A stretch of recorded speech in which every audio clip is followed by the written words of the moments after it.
In January of 2015, a 27-year-old Texas man named George Pickering III suffered a massive stroke. He was immediately admitted to a hospital where he was put on life support, and then doctors delivered some bad news to his family. It would turn out George was brain dead, and they advised the family that realistically they should consider pulling George off of life support because it wasn't going to do him any good. George's family was totally devastated by this news. In fact, George's father was so upset he just left the hospital altogether.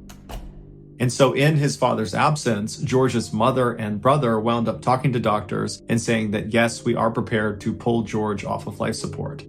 After they consented to have this done, they put George on an organ donor list and then began making funeral plans. When George's father came back to the hospital later that day and found out his family had consented to have George pulled from life support, he was furious. He did not believe his son was just totally brain dead and there was no hope. He felt like they should at least try to give him a little bit more time to potentially give them a signal that he was okay. But George's mother and brother told George's father that they had spoken to the doctors and there was just no hope. There was no reason to delay this process. It was time. But George's father was totally not having it. He stormed out of the room and he found the doctors and he demanded they keep his son on life support just a little bit longer. But the doctors told him there really is no reason to do that. And in fact, all you're doing is jeopardizing the people that need his organs, that are waiting for this organ transplant. And so really what we need to do is actually expedite taking him off of life support because that's the best thing to do right now. George's father was so upset, totally distraught. He ran back to his son's room. He laid over his son and he just held his hands and stared at him and just prayed that his son would give him some sign that he was actually not brain dead, but his son didn't. And before long, the doctors began filtering into the room to begin the procedure of removing his son from life support. And when they came in the room, George's father kind of snapped.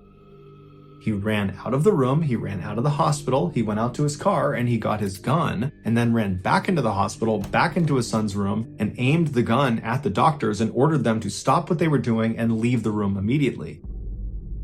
And so the doctors had not actually begun removing George from life support, so he's still on life support. And so once the doctors and everyone left the room, George's father walked over, he locked the door, and then for the next several hours, he just kept his gun aimed at the door as he laid over his son and just kept looking down in hopes that his son would give him some sign that he was not brain dead.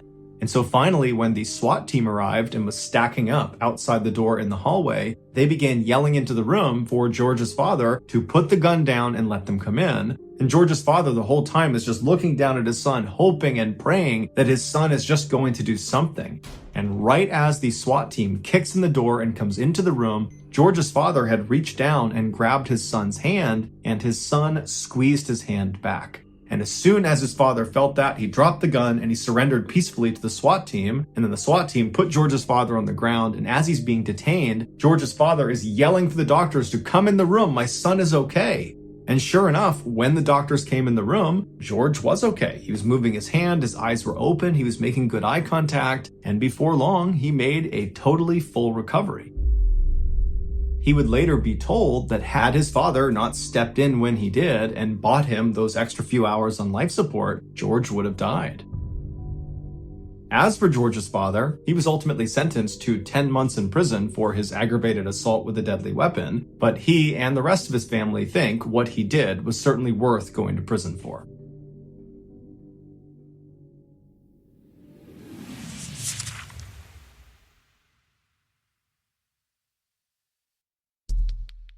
Our next story is called Transplant.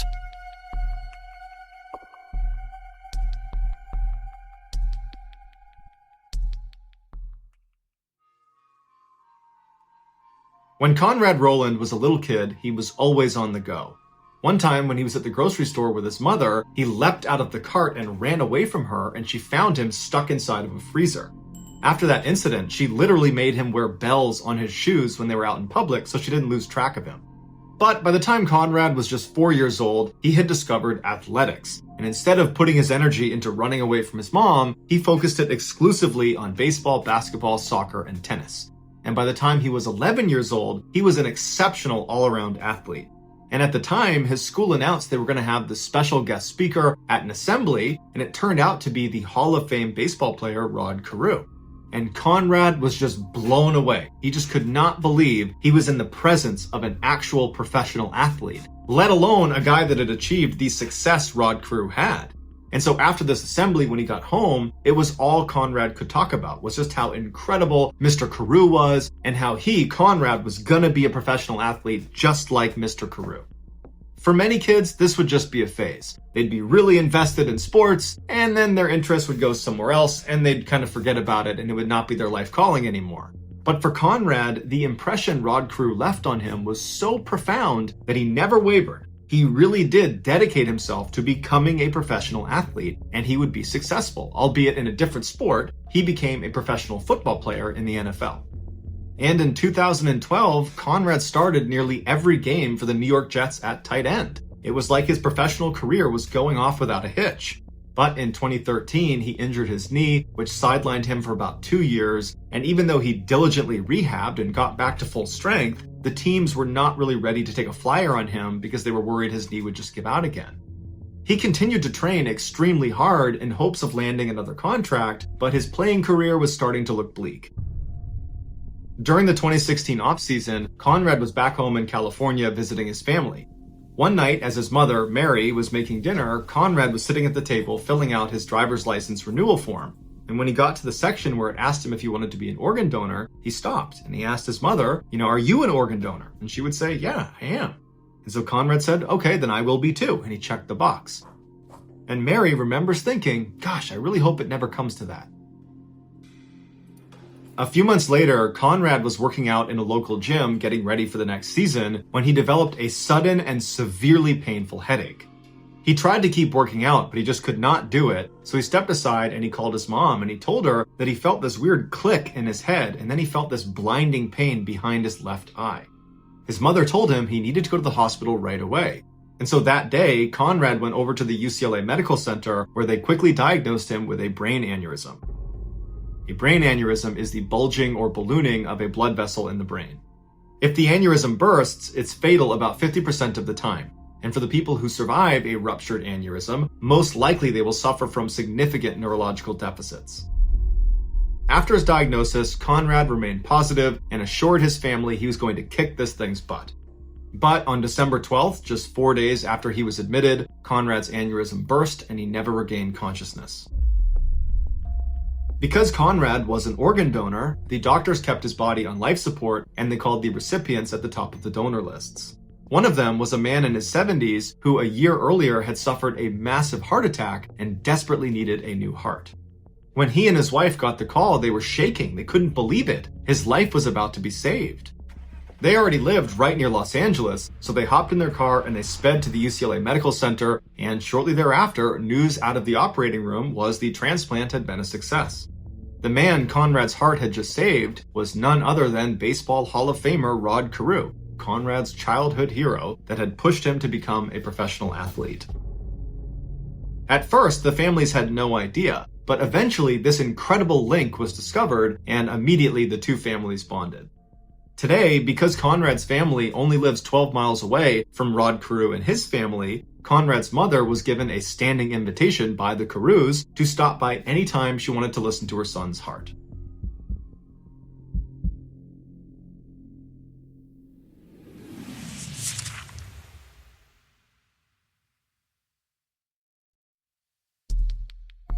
The next and final story of today's episode is called The Maneuver.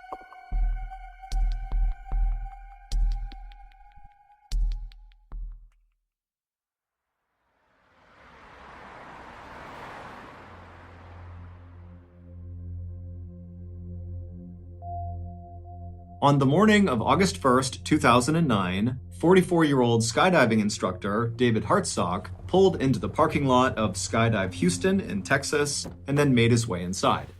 A few minutes later, and Dave, like the rest of his colleagues, was hard at work getting ready for the day before the facility opened up and the inevitable weekend rush began. Skydive Houston is actually just a private airport, and it's not really in Houston. It's located about 30 miles to the northwest of Houston in a city called Waller. The main facility of Skydive Houston is situated right up against this huge open airfield that basically looks like a big green grass field. And the main facility itself is comprised of several large buildings, one of which is a huge hangar that contains the Super Twin Otter airplanes, which are the little aircraft that bring the skydivers up so they can jump out. Because Skydive Houston offers something called tandem jumping, it gets a lot of first-time jumpers. Tandem jumping is when a skydiving student attaches to the front of their instructor. Literally, they're buckled onto them, and then the two of them leap out of the plane together, with the student never detaching from the instructor.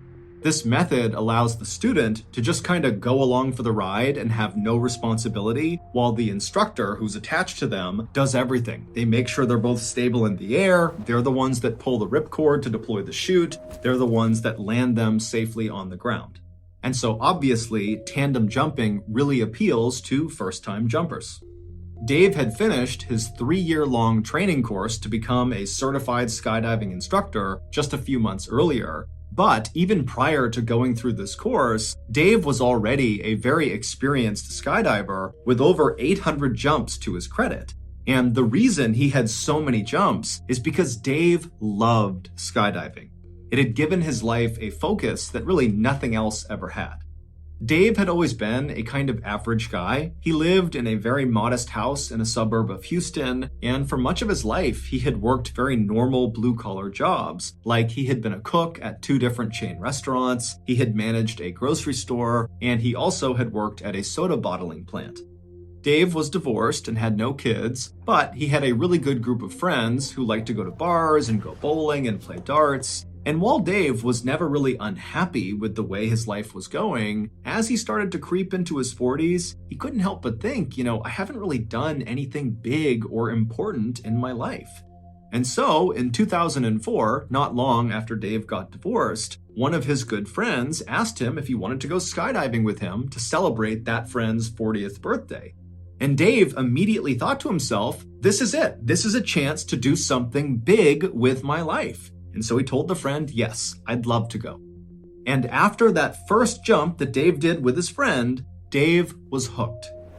Whenever Dave was falling through the sky at over 100 miles per hour, it was like nothing else in the whole world even existed. Life became very simple and beautiful.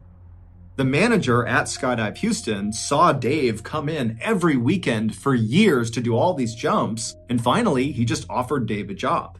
And so that was how Dave left the soda bottling plant to become a skydiving instructor. So, August 1st, 2009 was a Saturday, and Saturdays at Skydive Houston were incredibly busy with basically non-stop tandem jumps all day. Whenever Dave was not working, so he was jumping on his own, he would always pack his own parachute because, like many other skydivers, he liked to make sure it was done exactly right.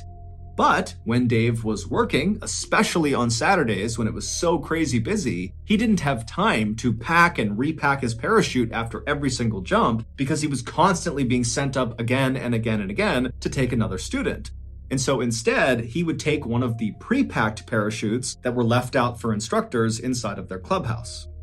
That particular Saturday in August of 2009 went very quickly, with Dave going up one after another with different students and jumping out and pulling the chute and landing safely over and over again. And then finally, at the end of the day, right around 4 o'clock, when Dave was getting ready to be done for the day, his manager came up to him and said, "Hey, do you mind doing one more tandem jump?" And even though Dave was really exhausted, he's dripping sweat, it's super hot outside, he'd done 6 jumps that day, which was a lot, he said, "No problem." And so the manager introduced Dave to a short blonde woman who was visibly nervous named Shirley Diggert, who was there to celebrate her 54th birthday by skydiving for the first time. Her husband, her son, and her 3 grandkids were also there to watch her from the ground and take pictures, and her other son, who was celebrating his 30th birthday, he too was going skydiving. As soon as Dave walked up to Shirley, he grinned and stuck out his hand, and he made the same kind of corny joke he always made with nervous first-time jumpers, and that was, "Don't worry, you're going to be just fine. You're going to be strapped to me, and I'm not about to let anything happen to myself." And so Shirley laughed, and she did seem like she was a little bit at ease. And so Dave patted her on the shoulder, and then he walked over and he grabbed one of the pre-packed parachutes off the wall. These chutes actually contained 2 parachutes inside of the backpack. There was the main chute, which typically is the only chute that gets deployed on a jump, and then there was the reserve chute, which is a little bit smaller and is not normally used unless there's some sort of emergency where the main chute fails. After every jump, because the main chute has been deployed, it gets repacked and stuffed back into the backpack. But the reserve chute, because it almost never gets deployed, just stays packed. And so Skydive Houston, like basically every other skydiving facility, has certified technicians come in periodically to test the reserve chutes inside of the bag to make sure they're still packed exactly right. After grabbing the pre-packed parachute off the wall, Dave walked back over to Shirley, who was now in the staging area putting on her flight suit. A flight suit is a single garment, kind of looks like a big onesie for an adult. And so Dave walked over, he put the parachute down, he tugged and pulled on her flight suit to make sure it was good, and then after he was satisfied, he picked the parachute back up and he signaled to Shirley, as well as Shirley's son, who was also skydiving, to follow him. And so the trio, they left the staging area, they went outside right to the airfield where there was a Super Twin Otter idling and other jumpers were climbing on board to go for a jump. And so Dave, Shirley, and Shirley's son got in line, they boarded the plane, and a few minutes later, they were airborne.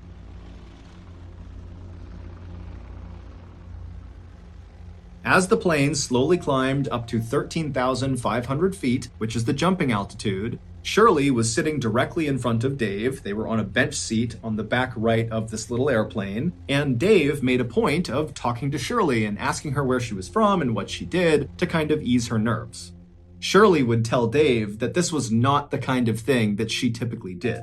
In fact, she told Dave that her other son, who was jumping with them, when he first decided he wanted to try skydiving a year earlier, she had desperately tried to talk him out of it, saying it was too dangerous. But recently, Shirley and her husband had decided that they needed to be more adventurous. They lived in a quiet town in rural Texas where Shirley was a mail carrier and her husband worked in a mine, and their lives were just kind of simple and very routine-oriented and kind of boring. So when Shirley's son, who was skydiving with them that day, had asked Shirley to go skydiving on her 54th birthday, she saw it as an opportunity to break the mold and do something adventurous, and so she said yes. And so Dave told Shirley about how he had discovered skydiving much the same way she had, and they really bonded over that. About 20 minutes after takeoff, all the tandem jumpers on the plane were now attached to their instructors, so Shirley was now buckled onto Dave. And then when they reached 13,500 feet, the jumping altitude, one of the instructors slid open the side door. It was time to jump. And the first one who was jumping was Shirley's son. And so from all the way back in the plane, Shirley called out to her son, "Have a good jump, I'll see you on the ground," as her son kind of waddled to the edge of the door with his instructor, and the two of them jumped out and disappeared into the air below. Next up was Shirley. So Dave told Shirley very calmly to stand up, and so they did. They stood up right next to their bench, and then before they waddled towards the exit, Dave, for what felt like the millionth time, checked to make sure he really was securely fastened onto Shirley, and then Dave tapped his ripcord right behind him, kind of like muscle memory, reminding himself where to go. He tapped his knife on his shoulder. He kind of just felt his equipment, and then feeling ready, he said, "Okay, Shirley, let's go." And then the two of them kind of waddled their way towards the front of the plane where that door was slid wide open, and then they turned, so Shirley's feet were right on the edge, basically looking out into the sky right outside. And so it's really loud, it's very windy, and Dave is right in Shirley's ear saying, "Okay, I'm gonna count to 3 and we're gonna jump." And then Dave reached forward, he pulled Shirley's head back so she was looking up because he didn't want her to look down when they leapt out, because for some people that will cause them to panic when they see the ground. And so with Shirley's head back, Dave very calmly said 1, 2, 3, and then very gracefully, the two of them jumped out.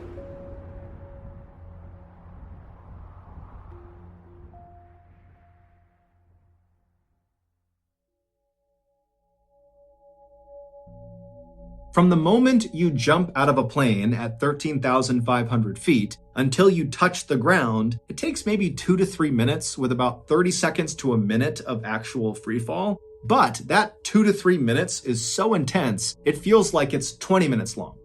And this was what Dave loved so much about skydiving, that intense presence you feel, that you're really in the moment. There's nothing else you can think about. It's just you careening through the sky towards the earth. It's incredible.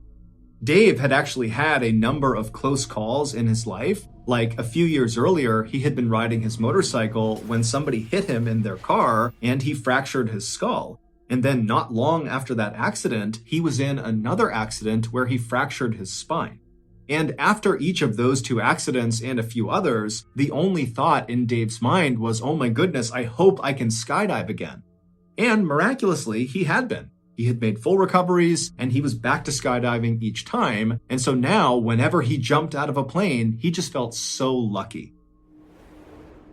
The plan for that evening's jump was for Dave to rotate them 360 degrees 3 separate times so Shirley could get a full look down across Houston and all over Texas and just kind of see the world around her from so high up in the air. And then, whenever Dave noticed that they were at 5,000 feet using his wrist altimeter, which is basically like a watch that tells you how far you are from the ground, Dave would pull the ripcord, the main chute would deploy, and they would float gently down to the ground. And at first, that is how this jump went. After they exited the plane, they stabilized in the proper horizontal position with Shirley in front, her stomach pointing toward the ground, and Dave obviously right behind her, controlling the skydive. And then after a few seconds, Dave slightly changed his body position and began rotating them 360 degrees so Shirley could look down and see all the highways and cars and barns and houses and the city off in the distance. I mean, it's this spectacular view. And as you're falling through the sky, especially in the first few seconds of a jump, you can't tell that you're going super fast, but you're going over 120 miles an hour, which is called terminal velocity. It's literally the fastest you can fall in the air. And so you're blazing towards the ground, but it almost feels like the air is pushing you back up.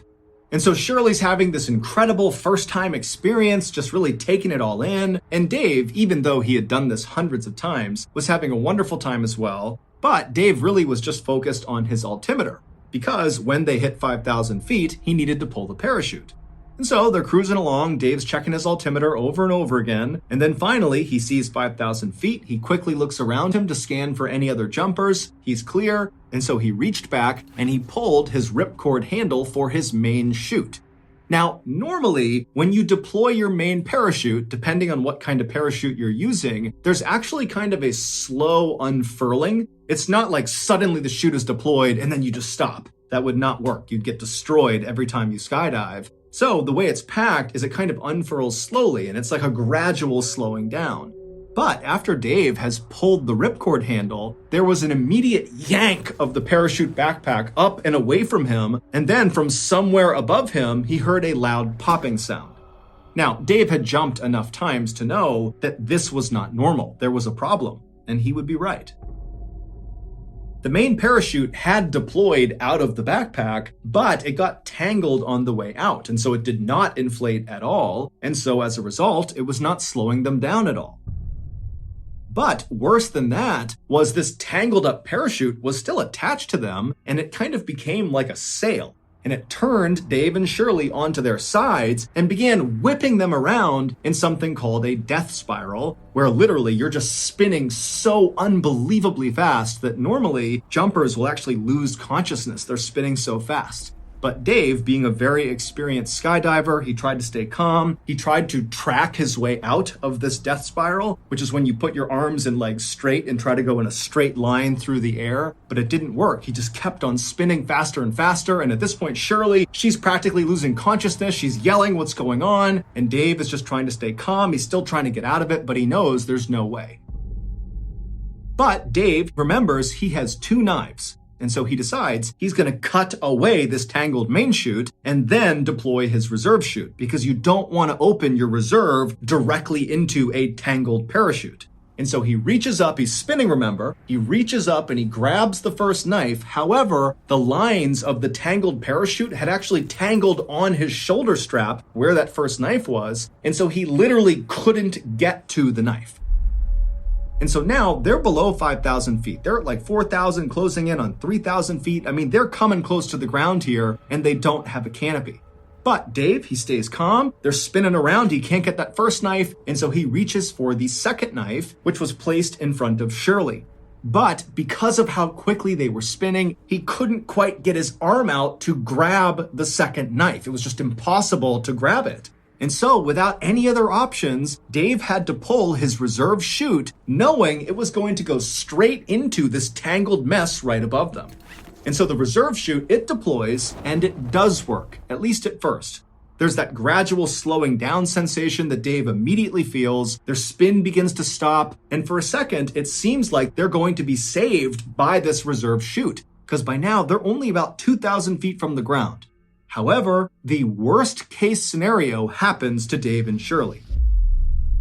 As soon as their reserve chute was up over their head, inflated, their main chute suddenly caught air and inflated as well. So they had two parachutes. Now, you can land with two parachutes, absolutely. However, sometimes in a worst case scenario, the two parachutes will catch wind going in opposite directions. So basically the parachutes will go out to either side of the jumper or jumpers if it's tandem. And then you basically have wings that aim the jumpers straight at the ground. It's like an accelerant. It causes them to literally speed up straight towards the ground. And once you start moving in this position, which is known as a down plane, it's almost impossible to get out of it because the faster you go, the more inflated these two parachutes become. And so Dave knows they are less than 2,000 feet from the ground. They're in a down plane, which is almost always fatal. And so all he can do is try to get out of the down plane. And so Dave, with all his might, he begins yanking on the different lines of both parachutes, and he manages to get them out of the downplane, which is nearly impossible to do. He does it. And then both parachutes collapse. And suddenly, Dave and Shirley have no parachute, they're less than 1,000 feet from the ground, and they are falling once again over 100 miles per hour straight down to the earth. Now, at this moment, Shirley is crying, she's screaming, she doesn't know what's going on, and Dave has this incredible sense of calm come over him. Years ago, Dave had given up on the idea of ever having a family or of having kids. He was a really good guy who would have been a great father, but it just wasn't in the cards for him. Instead, Dave had found skydiving. Oftentimes, Dave would stay late at Skydive Houston and just sit around the campfire with the other instructors and the other jumpers and drink beers and eat burgers and tell stories. And sometimes Dave would even sleep the night at Skydive Houston because he didn't want to go back home to his empty 3-bedroom house where all he wanted to do when he was there was go skydiving again. But now, literally staring down his own death, knowing that it's going to happen any second, the only thing he could think about was Shirley. He didn't care if he died. He felt like he had found his calling. If he died doing it, so be it. But Shirley, her husband, her son on the ground, her son skydiving, her 3 grandkids, they're going to see Shirley hit the ground and die. He just couldn't handle it. He thought, I have to do something to protect Shirley. And with only a few hundred feet to the ground, Dave yelled to Shirley, "Tuck your knees up." And Shirley immediately did it. She threw her knees up, and as she did, Dave pulled back as hard as he possibly could on the risers and the toggles in an attempt to switch places with Shirley. Shirley was in front of him. Her body's going to hit the ground first. Dave flipped them around so that his back was going to hit the ground first. He was going to sacrifice himself to maybe save Shirley.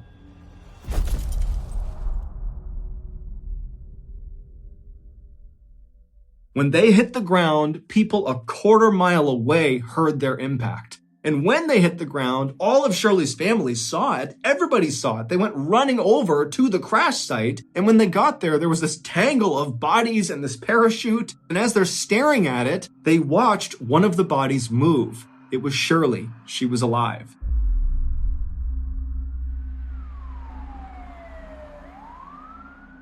After paramedics arrived, they cut her off of Dave's body and they rushed her to the hospital where she had serious injuries, several broken vertebrae, and very significant internal injuries, but none of them were life-threatening. She would survive. However, 3 days after arriving in the hospital, Shirley got devastating news. Dave had been rushed to the hospital as well right after Shirley had, but he finally had succumbed to his injuries and passed away. Dave's last-ditch maneuver had worked. He had saved Shirley's life at the cost of his own. However, not long after Shirley and her family found out about Dave's death, they got another call, and this time it was to tell them that the news about Dave's death was premature. He was not dead. However, he was paralyzed from the neck down.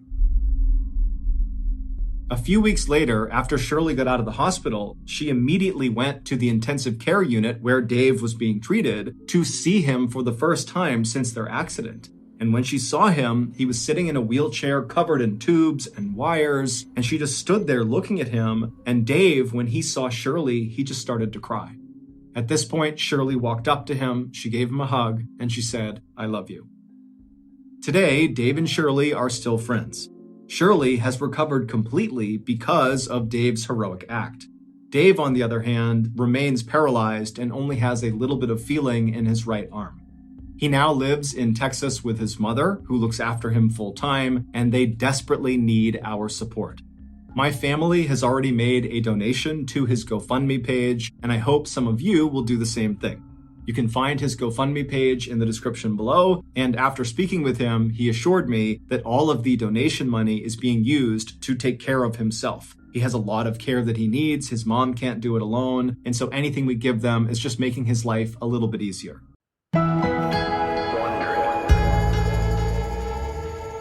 West Townshend is a rural area on the east side of Glastonbury Mountain in the American state of Vermont. This is significant because that places West Townshend in the so-called Bennington Triangle, which is apparently one of the most haunted places in America. The Triangle is a loosely defined area that encompasses the ghost town Glastonbury, which used to be a small logging community centered on the eponymous mountain in southwestern Vermont. The town was abandoned at the end of the 19th century after the logging boom died down, so as a result, the greater Glastonbury area that West Townshend is certainly a part of is now untouched, pristine wilderness that even by Vermont standards is incredibly rugged and remote. The Triangle has earned its spooky reputation due in large part to the alarming number of unexplained disappearances that have occurred there over the last 100 years. Furthermore, over those 100 years, there have been dozens of sightings of the so-called Bennington Monster, which is apparently this 8-foot-tall creature that roams the mountains of Glastonbury, and some people think that creature is behind many, if not all, of these strange disappearances. On November 23rd, 1943, 37-year-old Carl Herrick and his cousin Henry decided to go to West Townshend to do some deer hunting. At some point during their hunt, the pair got separated,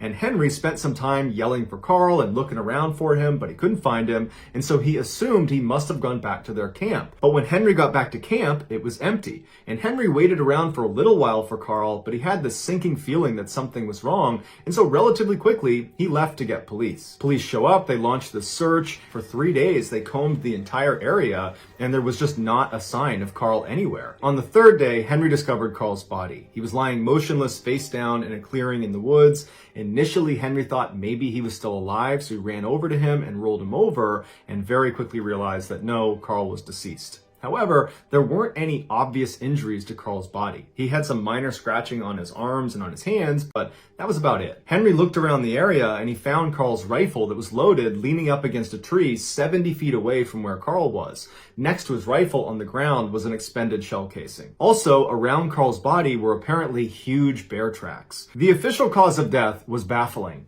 Carl, apparently, was squeezed to death to the point where his rib broke and punctured his lung. So the theory became Carl must have been out here by himself. He encountered a black bear. He fired one shot at the black bear. Thinking it was down, he walked over to check, and the bear attacked him and squeezed him and killed him. The end. But not so fast. If Carl encountered a black bear and fired one shot into the animal based on the one found shell casing, that one shot is not going to be enough to put that animal down. Or very rarely is one shot going to be enough to put down a black bear. And Carl, being a hunter, he would know that. And he would want to keep some distance with his weapon up aimed at the animal in case he needed to fire again. But even if Carl was really confident that one shot had taken the bear down, well, why would he risk his life by checking on the animal to make sure it's down without his gun? Why did he place it against a tree and then walk 70 feet over to this animal that if it's not dead, it poses an enormous threat to you? You're all alone and unarmed with a huge bear that you've shot. No one's going to do that. You're going to carry your gun. But even if all of that happened, that Carl, unarmed, approached this bear thinking it was dead, but the bear's not dead, he's lying in wait and he leaps up and attacks Carl. Even if that happened, black bears don't squeeze people to death. They might scratch you and bite you and rip you to pieces, but they don't squeeze you to death. And Carl only had light scratching on his wrists and on his hands. He did not have any signs of a traditional bear attack. So either this is the first time in the history of black bears that a black bear squeezed a person to death, or something else squeezed Carl. But what kind of an animal is, one, so strong it can squeeze a man's chest to the point where it breaks his ribs, and two, happens to be roaming around the Bennington Triangle? Makes you wonder. Ape Canyon is a gorge on the southeast portion of Mount St. Helens in the American state of Washington. The canyon is so named after a group of miners alleged that ape men, aka Bigfoot, attacked their cabin there in 1924. And if you want to learn more about that specific event, I covered it on my YouTube channel in an earlier video. It's right here. It's called Scariest Bigfoot Attacks, and I'll also include a link in the description. And while some people believe there are literally ape men running around this gorge on Mount St. Helens, there's never been a confirmed sighting. However, there was an event in 1950 that forced the general public to come to terms with the idea that there could be ape men running around Ape Canyon, or at least a large predator somewhere out there. In 1950, 32-year-old Jim Carter was a member of the National Ski Patrol at a ski area called the Milwaukee Bowl, which is in the state of Washington. Like everybody else on the ski patrol, Jim was a highly skilled skier and mountaineer. In May of that year, Jim was a part of a 20-person climbing party from Seattle, Washington. Their plan was to go to Mount St. Helens, hike up above the tree line, pick a spot, and then ski back down again. So the group arrives at Mount St. Helens, they hike up the mountain, they reach the spot where they want to ski down from, they sit down, they're putting their skis on, and Jim puts his on, and he says to the group, hey, why don't I ski down a little ways? I'll set up my camera on a tripod, and I'll take a picture of you guys as you pass, and then I'll follow you down to the bottom. And the group said, great, that sounds awesome. And Jim wanted to use his camera, so it was a win-win. So Jim, in full view of the entire group as they're getting ready, he skis down a little ways and then turns left into an area called Dog's Head, which was a little bit flatter than the area they were in, so probably a better spot to set up his tripod. But as soon as he turned left into that area, he was out of view of the main group. So after a few minutes, as the group is getting their stuff on, it took a little bit longer because they're trying to time it so they all leave at the same time because they want to get this picture all at once. And so they take a little bit of extra time, they're all ready, and then finally they head down and they make that left. They're going to pass by Dog's Head specifically so Jim can take their picture. But when they bank around the corner, Jim's not there. And so they're looking around and they're saying to each other, did he tell us he was going somewhere else? Because it seemed an awful lot like he was going to Dog's Head, but obviously he's not here. And so someone said, well, maybe he got annoyed with us because we were taking so long to get ready up there and he just already went to the bottom.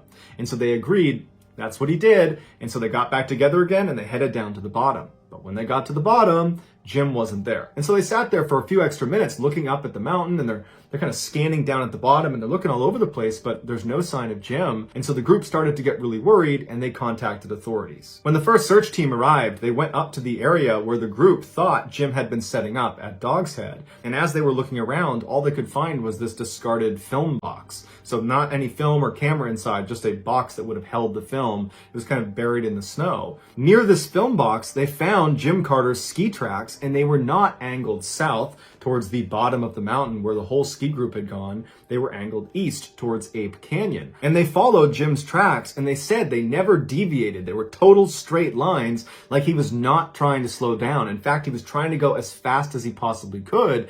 And at some point, he began leaping over these huge ice crevasses that if you mistimed, it's a death sentence. You're going into the crevasse. And he didn't just jump over one. He jumped over 2, 3, 4 at full speed without slowing down. And then his tracks got all the way to the edge where it overlooked Ape Canyon, and he went flying off. When the head of the search team saw this crazy ski line from Jim Carter, he said to the media that the only reason a guy like Jim, an expert skier who would never take risks like this, the only reason he would be skiing like this is if his life was in danger or if he was being pursued. So the search teams moved down into Ape Canyon, and for 5 days, 75 people combed the entirety of Ape Canyon up and back over and over and over again. They never found Jim, and they never found his skis or his camera or anything. And the whole time they were looking, those 75 searchers would report that anytime they were alone, they had the distinct feeling they were being watched. And it got so uncomfortable for many of them that they refused to go back into the gorge unless they had someone right next to them. After those 5 days of searching almost exclusively inside of Ape Canyon, they spent another 5 days not only continuing to search Ape Canyon, but also the surrounding areas. And finally, after 10 days of finding no trace of Jim Carter, the search was terminated. The only rational thing investigators could point to as the reason behind why this happened to Jim was he was diabetic and he had forgotten his insulin that day, so perhaps he became hypoglycemic and he became confused and then managed to ski off the cliff into Ape Canyon, where he landed in such a way that he remained hidden. Or, like the head of the search party seems to think, he was being pursued. He was skiing for his life. Whatever was chasing him had scared him so badly that he was skiing in a straight line down a cliff, jumping over ice crevasses before falling into Ape Canyon. And then presumably whatever forced him off the edge went down and scooped him up and took him away, and that's why they couldn't find him. But unless someone finds his body or finds some other piece of compelling evidence, we will probably never know for sure what happened to Jim Carter.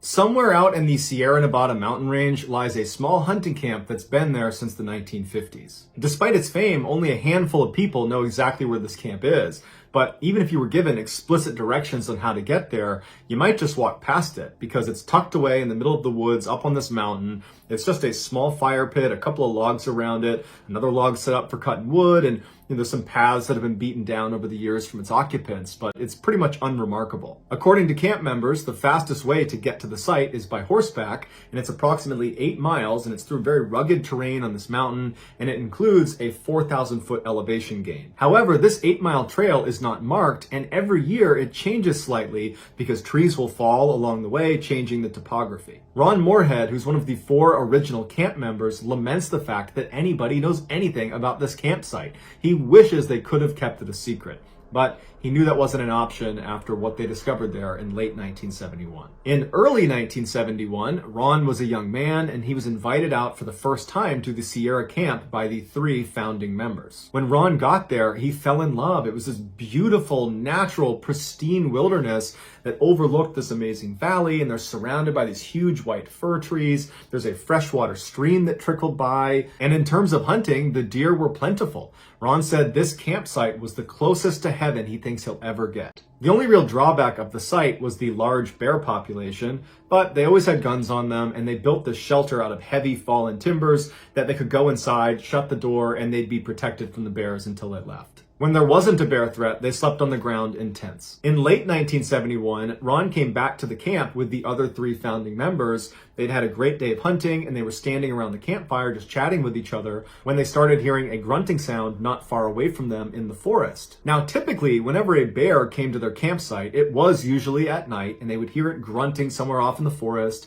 And as soon as they heard it, they would stop and they would listen to kind of confirm it was a bear. And if it was, they would go inside of their shelter and they would wait for it to leave. But this time, when they stopped to listen to confirm it was a bear, the sound they heard next was something they had never heard before. And it was so frightening, they almost fell over each other running to get inside of the shelter. It was like a whooping sound you would expect from an ape, except instead of a series of whoops like you would expect from an ape, it was one loud whoop, and then silence, and then another creature somewhere else made a responding whoop that sounded different than the first. There was at least 2 creatures that were basically speaking to each other out in the forest out of view. Ron would say, as these creatures were howling and whooping at each other out in the forest, the men were huddled around inside of the shelter looking at each other like, what is that? Has anybody heard that sound before? And nobody knew what it was. And after a little while, they heard these creatures running towards the camp. They were pretty well off, but they heard these heavy footsteps approaching. And so Ron and the others, they put themselves up against these slats inside of the shelter where they could look out in the direction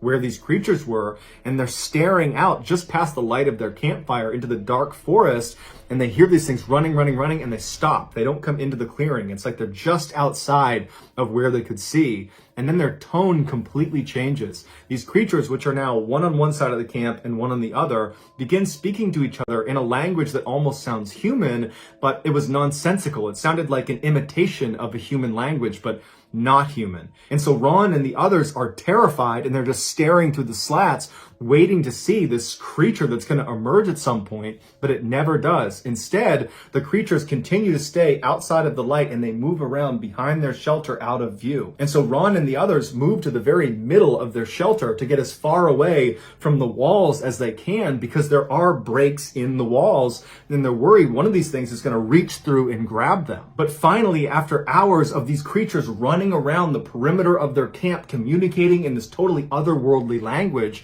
they started whooping again and ran off. And for the rest of the night, Ron and the other three stayed right in that shelter. The next day, when the sun came up, the men were out of that camp as fast as they could. These are hard, rugged men, and they were very shaken up by this experience. And they tried to talk about it, but there was just no way to describe what they were hearing and experiencing. And so they just decided they just wanted to get out of there as fast as possible, and they'll deal with this later. But as soon as they got out of the woods and back to their homes, they didn't talk about it anymore, except Ron became obsessed with whatever it was that was making that sound. He so desperately wanted to find out what it was. And so he convinced the other three members to come with him and go back to the campsite, except this time Ron was going to bring an audio recorder, and he was going to try to capture some audio of these creatures. And so the four men went back to the campsite. They didn't even hunt that day. They stayed right near the campsite. They made this big fire, and they're all just kind of nervously sitting there waiting, kind of hoping it happens and also hoping it doesn't happen. And at some point in the evening, Ron said he heard footsteps way out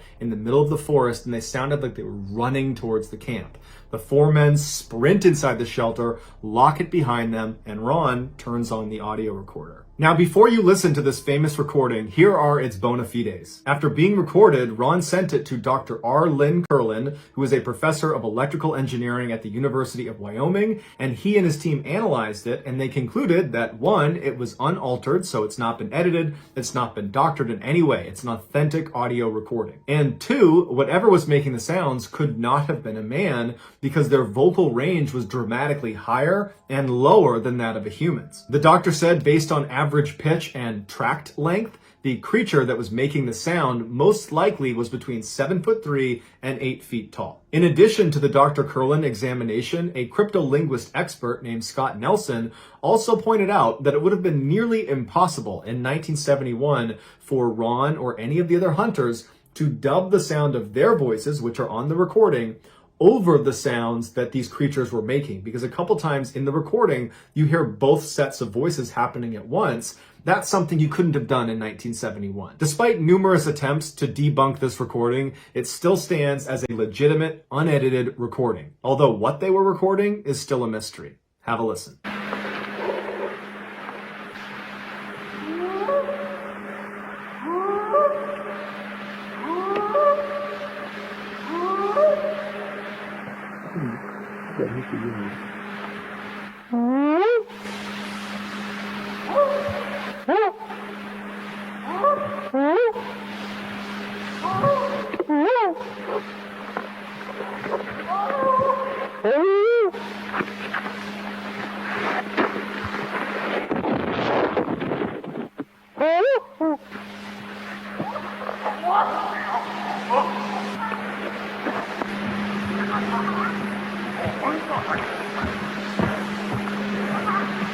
There's 2 of them across the creek at the big rocks.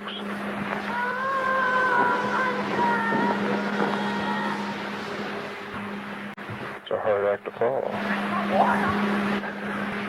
It sounds like he talks to us and they talk to each other. Yeah.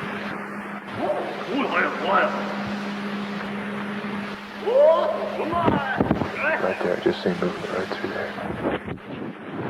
Shortly after this recording was made, Ron stopped hunting at this camp. However, over the years, he has gone back several times because he's obsessed with trying to find out what's out in the forest. But he says to this day, he still has no idea.